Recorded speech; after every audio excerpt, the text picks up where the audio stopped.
Here's a question. Could someone be using your finances against you right now?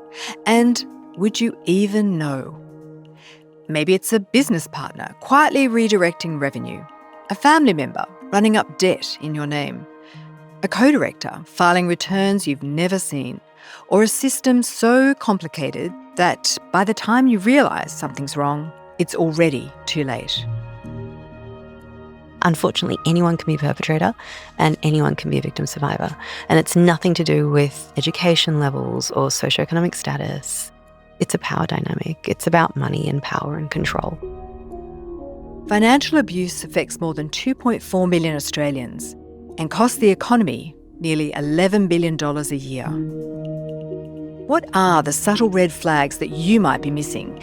And as an individual, how can you protect yourself?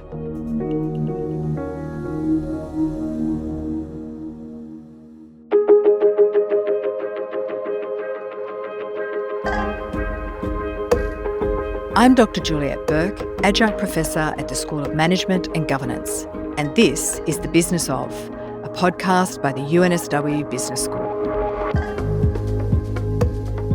The UNSW Tax and Business Advisory Clinic helps people who are financially vulnerable. Professor Ann Kayis-Kumar is one of the founding directors, and her research is contributing to how our national tax systems are protecting people from financial abuse. And can we just start by defining what financial abuse is and who's most commonly affected by it? Financial abuse is a pattern of sabotage, exploitation, and restriction of money in an intimate partner relationship. And that's where we've seen it most pointedly at the tax clinic. Who it affects? Unfortunately, there is an overrepresentation of women experiencing intimate partner financial abuse. We know that from the Australian Bureau of Statistics, it's 16% of Australian women and 8% of Australian men. So either way, unacceptably high levels where millions of Australians are affected by intimate partner financial abuse. And those numbers are probably underestimates because it's so difficult for even the victim survivor to identify that that's what they're experiencing because of the pervasive, insidious nature of the abuse. There's also a piece around social norms, where it's almost, expected, understood that when you get married, you'll have a joint bank account. But even something as innocent as joint finances, joint bank accounts, joint business structures, when you start your own family business, can so readily be flipped and weaponized by a perpetrator if they have that intention. Do you mind just clarifying for me the 16 and the 8%? What was the question that the ABS asked? So this was in relation to women experiencing, or women or men experiencing domestic and family violence. And so there it was quantifying the number of women who, at a population level, reported yes to experiencing that. And of course, these are estimates. We know that since the ABS ran that study, we've had increased awareness at a general population level, but also increased awareness of the different ways that this very insidious form of abuse can pop up. For example, when the ABS was running that study, tax-facilitated financial abuse was not on the radar. You mentioned that 8% of men say they experienced financial abuse across their life course. And I'm wondering, what does that look like? I mean, it's quite comparable in terms of the overall pattern, because ultimately it's about control and power dynamics. And so this is not just a cisgender issue, of course. And so there's a lot of emerging literature on how men experience abuse, and it's really important that there's no stigma attached to that because it can happen to anyone. Unfortunately, anyone can be a perpetrator and anyone can be a victim survivor. And it's nothing to do with education levels or socioeconomic status. It's just, unfortunately, where someone has that sort of sinister intention around power, control, and money. Tell me a little bit more about how it arises and how we think about it now. What's changed? What we've experienced at the clinic with our frontline casework has been really illuminating. So when I first started the clinic in 2019, we were screening for domestic violence. I'd previously, when I was a university student myself at UNSW, had a placement at the Kingsford Legal Centre. And specifically the domestic violence clinic, I was one of the first students in that clinic. And that was such a formative experience for me. And it really opened my eyes to the fact that domestic violence isn't just the physical. It can be really damaging and have a really long tail at a financial level. And in fact, post-separation, that's when financial abuse escalates. And we know it takes, from the literature, about 7 attempts for a victim survivor to escape a domestic violence situation. And we know that it's a lack of economic stability that can lead her back to the perpetrator. So it's really important that victim survivors who are escaping and trying to recover from the abuse are given the financial means to do so. And so I started screening, my frontline team started screening for economic abuse as well. And over the years, it's always been a consistent between 60 to 80% of our female clients that we help at the clinic self-reporting yes to domestic violence and financial abuse. So that's then driven our research agenda and in turn our advocacy, because that is really unacceptably high. And the way that it arises is by use of family business structures in the tax context. If you have a family business where both husband and wife, for example, are involved, but one of the two has more decision-making power, control, access to the finances, the accounts, then that can very easily be red flags of financial abuse and can very readily be weaponised post-separation by the perpetrator. That's the bit that really is troubling and where policymakers' attention has been focused on very recently as part of the Commonwealth Systems Abuse Audit.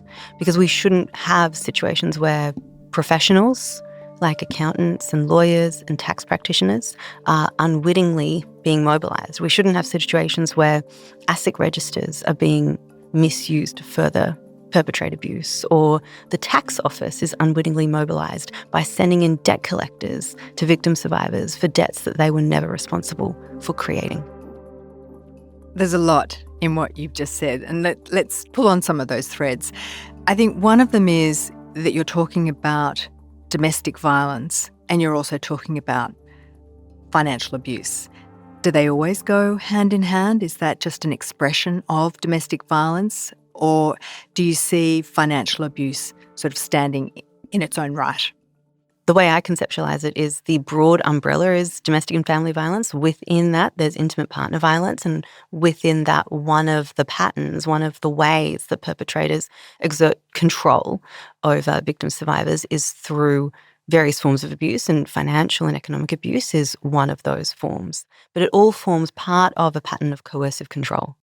So how do you know that it's actually crossed the line? Because many relationships are quite traditional in that it would have been the man who controlled the finances in all good faith. How do you know that it suddenly turned into coercive control?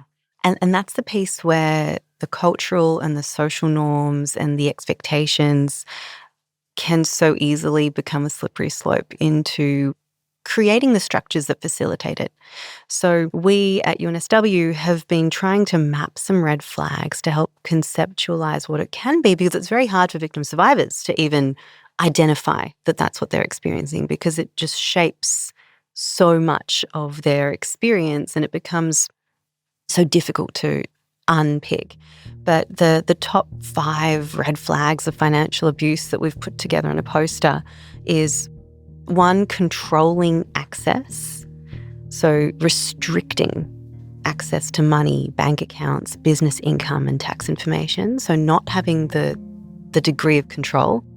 2, hiding money, so where a perpetrator is keeping finances secret, hiding income or assets, and that's obviously, it's so easier said than done, because how are you supposed to know?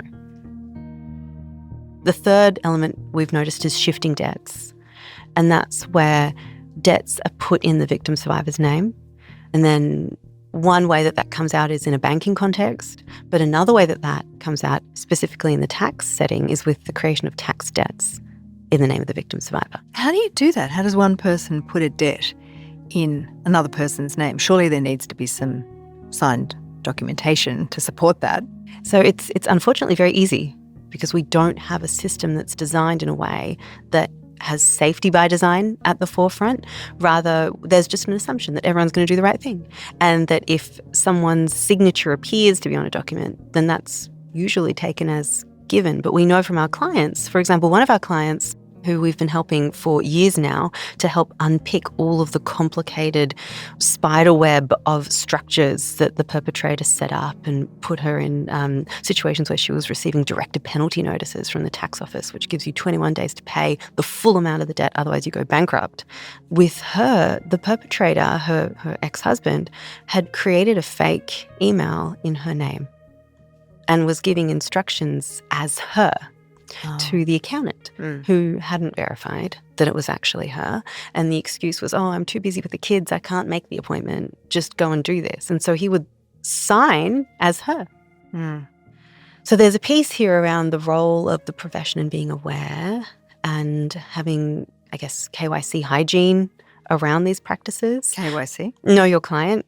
So not just taking it as a given that if you give a document to the husband in the relationship, that he can take the document and have a fully informed discussion with the wife and then bring back the documents both signed. Like, that isn't the safest way to ensure that there is no situation where there's abuse happening. And that leads us to the fourth red flag, which is making decisions.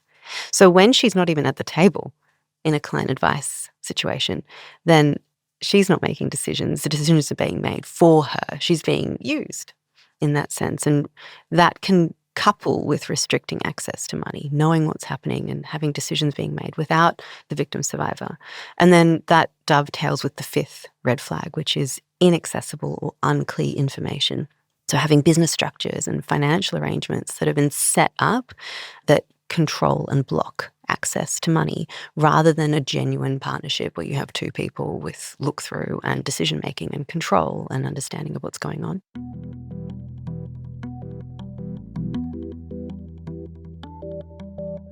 Can you talk to me about superannuation? Because there's been a lot of emphasis with government to make sure that women have a good nest egg. Is that an area that's already ripe for financial abuse? Is it going to become one in the future? How do you see that? This wasn't on our radar until just recently this year and late last year, where we had a number of clients who came to us, all women, all victim survivors, who some of them didn't even realise that an SMSF had been created in their name. Others, a self-managed super fund, that's right. But a really troubling situation where victim survivors have had their superannuation fund balances taken out of an APRA-regulated fund and put into a self-managed super fund, which is then drained by the perpetrator. So not only does she have $0 of superannuation and is trying to unpick the complex web of structures, and this is just one of them, but in the situation where the client I was telling you about, the SMSF, she received a red letter from the ATO. So the ATO has different colours of letters, and the red letter is obviously, as you can imagine, the most extreme, the most forceful one. The red letter said that an SMSF, which, by the way, she did not know had been created in her name, had been non-compliant for 5 years. And obviously that's a breach. It's illegal for an SMSF to be in that situation. So there was about $16,000 worth of penalties for each breach. And the most troubling part of that letter was that it could also be coupled with up to 12 months in prison. So for someone who didn't even know that there's an SMSF, let alone the realisation that there's $0 left in the SMSF, she doesn't have access to the trust deeds or look-through or control or anything to find that she now has no super and the tax office is chasing her and she might be in prison for a year when she's trying to recover from the experience of escaping abuse and look after 2 children. That's just awful. And a situation where there's no real supports superannuation or self-managed super fund specialist pro bono supports in Australia. But we do know that the numbers are staggering. SMSFs have grown to hundreds of thousands. And the tax office just earlier this year was giving a presentation to the SMSF Association and mentioning that a few years ago, for that particular year, just that year alone, there was $252 million of illegal early access. So an illegal early access situation, and one of the top 3 reasons was relationship breakdown. No one has quantified the prevalence of financial abuse as a dimension within this problem. And given the consequences, eroding or entirely destroying someone's nest egg, and we know that women in their 50s are a group that's at the highest risk of homelessness. It's just an awful situation for systems to be misused and weaponized in this way. So, Anne, I'm thinking about accountants and lawyers and financial planners who have clients and they're dealing with financial issues. And I'm wondering, might they be unwittingly enabling this to happen for the perpetrator against the victim? Unfortunately, that is a risk, absolutely. And there is an academic paper on this very topic. So Professor Kay Cook and her team did a word analysis of all of the victim survivors' submissions to the financial abuse inquiry conducted by the Parliamentary Joint Committee a couple of years ago. And they found that there were patterns of professions being used by perpetrators, and the top 2 were accountants and lawyers, unfortunately. And what should those accountants and lawyers have been looking for? What were the red flags that they should have noticed? This is really challenging because it goes to what we have so easily normalized as professionals. So having only the husband in the room, for example, where you're advising a family business, and trusting that he's going to get his wife to sign the documents and bring them back to you. Or only having conversations with him because, she's at home or she's busy or whatever else. It's so easy for a perpetrator to make it seem so innocent. But where a victim survivor's not in the room, she doesn't even have an opportunity to be part of the decision-making process or have access to information. So that opacity instantly can be used. And I think you've got a story about a man at a conference who was trying professionally to help people and found out that he wasn't. What was that about? We've had a number of situations where after every workshop or seminar or conference or discussion where we're raising awareness around financial abuse and talking about the red flags, just like you and I have done today, where a professional will come up to us at the end of the session and disclose that either they themselves have been a victim survivor, so this is a professional identifying it in themselves, or reflect on situations where they have realized that they have been unwittingly mobilized. So the first time it happened, and it was the most poignant for me, one of the partners in that room, his eyes started welling.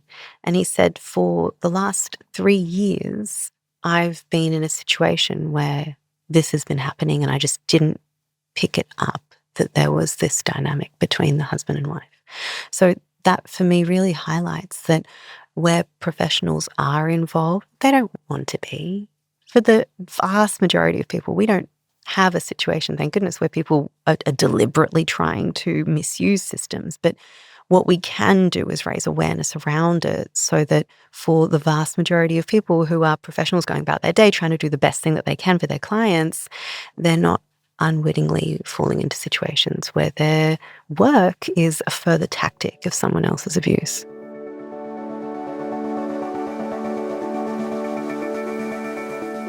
What do you think a professional should do to make sure they're protecting their clients? And I'm really glad you said their clients, because looking at the clients as a couple but also as individuals is really important. So it can be quite tempting to create structures that can optimize for the main client, but also to be aware of risks and mitigate for those for both parties in that relationship where we're talking about family businesses. Making sure that something as simple as a trust distribution or transfers hit accounts that you know that party has access to, rather than just going with the account that's given. So it's a joint account, for example. There are situations where we've seen from our practice, our casework, that distributions are declared, but the money's never in the account, or the victim survivor hasn't had access to the account to begin with. And these are all things that can add up because they give rise to tax liabilities. And where you've not even received the money, but then you're liable for the downstream tax effect, then that creates a problematic situation if you don't have access to. For individuals, what basic checks should they perform on their own accounts, trust, MyGov, company registrations? What should they be doing? And the ideal world would be one where you wouldn't need to keep looking behind your back to check to see if something's been done. And sometimes it's not even possible to see if there's a trust deed, for example, with your name on it that you've never had access to. But some of the really foundational things, like being in the room with the accountant or the tax advisor or the lawyer, is a really important piece of the puzzle, being aware of decisions that are being made that have implications for you. With many of our clients, they trusted that their husbands, now former husbands, would do the right thing and file the tax returns, or that the professional that the husband was dealing with would file the tax returns in a way that was accurate and fair.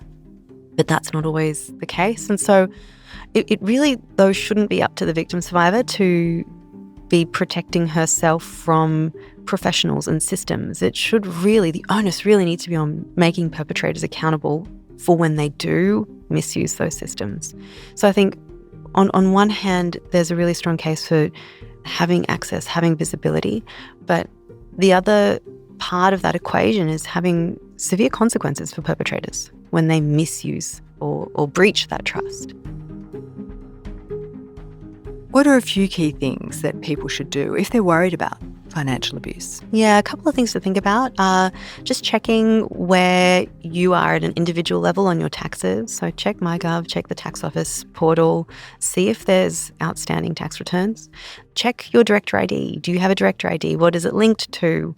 Have a relationship, a direct relationship with the lawyer and the accountant in the family business structure so that you're keyed in to decisions that are being made. That can't always happen, but where it can, it's important to be aware of what's going on, not just at a family structuring level, but also at an individual implications level.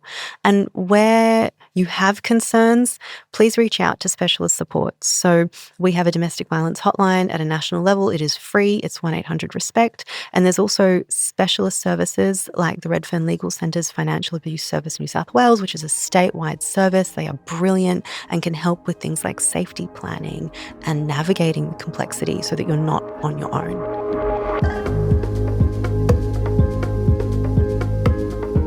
That's Professor Ann Kayis-Kumar from UNSW's Business School. She's one of the founding directors of UNSW's Tax and Business Advisory Clinic.